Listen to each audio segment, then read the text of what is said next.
Chelsea are holding their Disability Football Festival today with around 400 participants taking part in the tournament. Let's join Paul Gilmore now, who is at Chelsea's training ground. Paul, over to you. Yeah, thank you very much. Yes, as you say, the Premier League Disability Football Festival hosted by the Chelsea Foundation here at Cobham, and I'm delighted to say I'm joined by the former Chelsea midfielder Jody Morris. And Jody, before we talk all things Chelsea, just tell us a bit about the event today. It looks great, plenty of goals going in. Just tell us about it.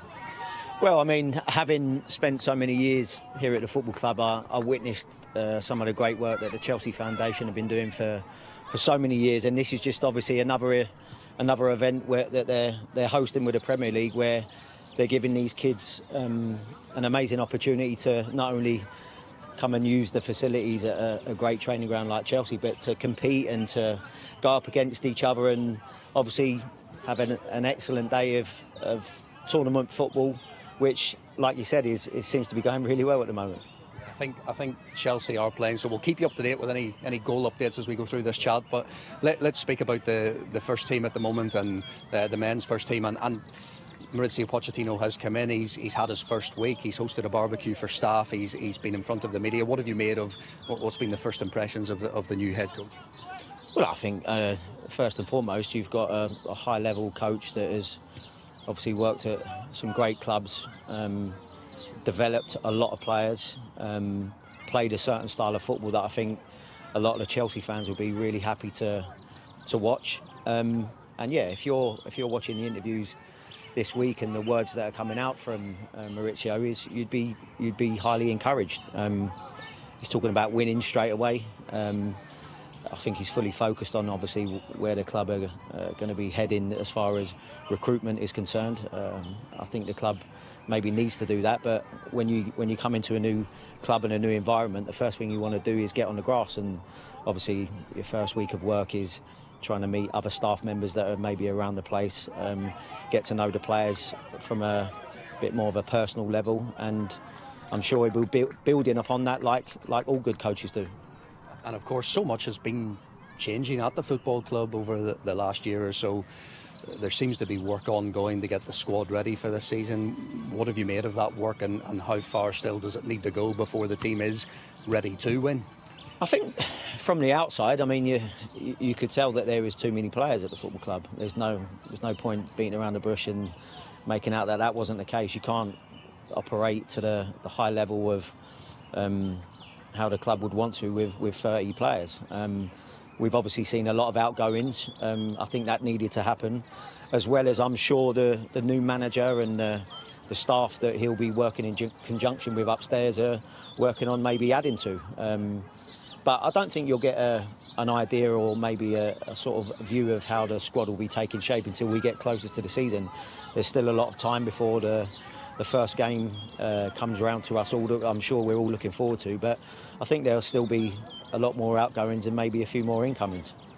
And an area you're well qualified to speak about in midfield, especially at the moment, is that looking one area that is quite light and still needs some work, or do you think there are some younger players in there who could actually step up with some of the experience leaving and surprise us?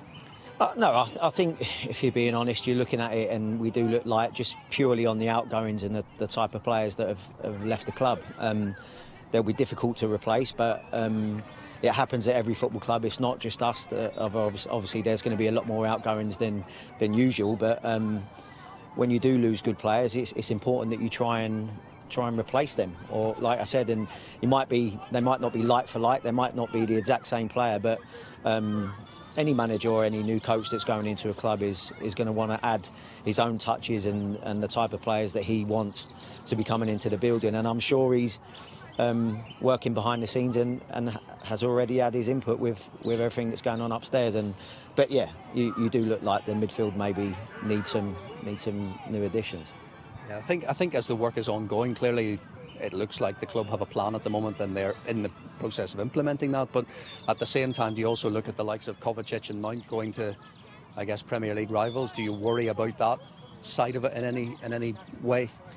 I mean, you can always look at that and say, look, listen, can it come back to bite you on the backside? I mean, when you play against teams that are, when you obviously let players leave to other teams that you're going to be playing against. Ultimately, the first thing you look at is how well they do for those clubs. But if your new additions or your replacement players or the way in which the manager wants to play starts well, then it's football. The nature is you quickly forget about things.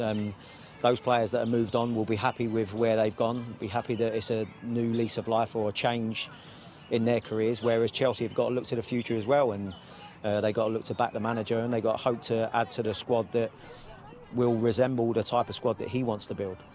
I know you've spoken about Mason Mount in the past. You guys obviously managed him here and coached him here, and he won the Champions League with Chelsea, came through the academy. He talked this week about once he realised he wasn't in Chelsea's plans, that was his time to move on. Is that probably the most difficult one for maybe Chelsea fans to take, given that history he's got with the club?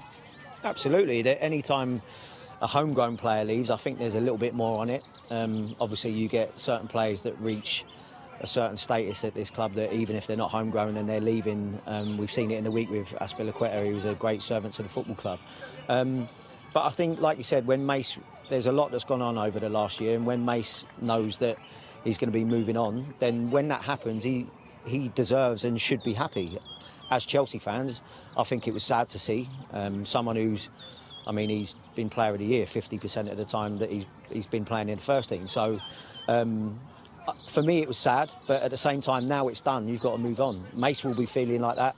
He will already have his mindset on impressing at Man United and doing well for Man United and wanting to impress their fans. And Chelsea, as much as it obviously may have hurt seeing someone like that leave the club, you've got to move on and move forward. And once a player's out the door, you've got to be thinking about, right, what's next and what the future holds. And hopefully, with the new manager we got in place, that it's a bright one. Yeah, well, let's look forward then. What do you think they can achieve in that first season? I know Mauricio Pochettino has talked a lot about winning and having no excuses and getting to work on the training ground immediately. Is it possible for... I know this might be a difficult question to answer because we still don't know what the final squad is for the start of the season, but if they get that right, can they win a trophy this season? I think you can win a trophy. The fact that you're at Chelsea Football Club and there's so many talented players still here, you can absolutely say, why couldn't you win a trophy? But again, the manager will need, first and foremost, he will need time to implement his ideas. You'd want recruitment to go well, and then you need to see how that kind of gels. We've seen before that sometimes when you get a lot of players come in at the same time, it's hard to maybe sort of hit the ground running, and when people need to adjust to a new league, new lifestyle, new manager, things can take their time. But you also get the other side of it where things can just click. You might be one or two additions that come in that really help the team. The profile and the balance of the team needs to be better than it was last year, and players need to know that this manager's in place and this is where we're going and we need to follow him. And I think the quicker that happens, the quicker the results will improve than what they did last year. And Pochettino talked yesterday about trusting that kind of process. He gave off that feeling that there was a collective, both on the pitch and the coaching side and with the ownership and the technical directors. Does it finally feel, I guess, given some of that turbulence as things were changing, that there is a plan in place and it's kind of moving in that stable direction, if you like? Well, the fact that it's a permanent manager, I think, is always going to help. But like you said, I don't think we'll get an idea of what the makeup of the squad looks like or where any of it is heading until we kind of get down to the nitty-gritty. And you have to say we've got a top-class coach that has done well in the Premier League already, done well in France. And I think he's probably the perfect type of manager that we need for a lot of the younger players. I think Pochettino makes no bones about what he expects from his players. He expects hard work, and he likes to play the type of football that I think most Chelsea fans like to watch. So the fact that he's a permanent manager and in place is good for everybody involved at the club, I think. And speaking of some young players, I know the England under-21s are in a final and very much looking forward to that. Is it? Yeah, I think generally speaking that the kind of different age groups, there have been a lot more finals and successive later. Just talking generally about promoting younger footballers in this country, things going right at the moment, and why do you think that's been over recent years? Do you know what? I think it's been like that for years, to be honest.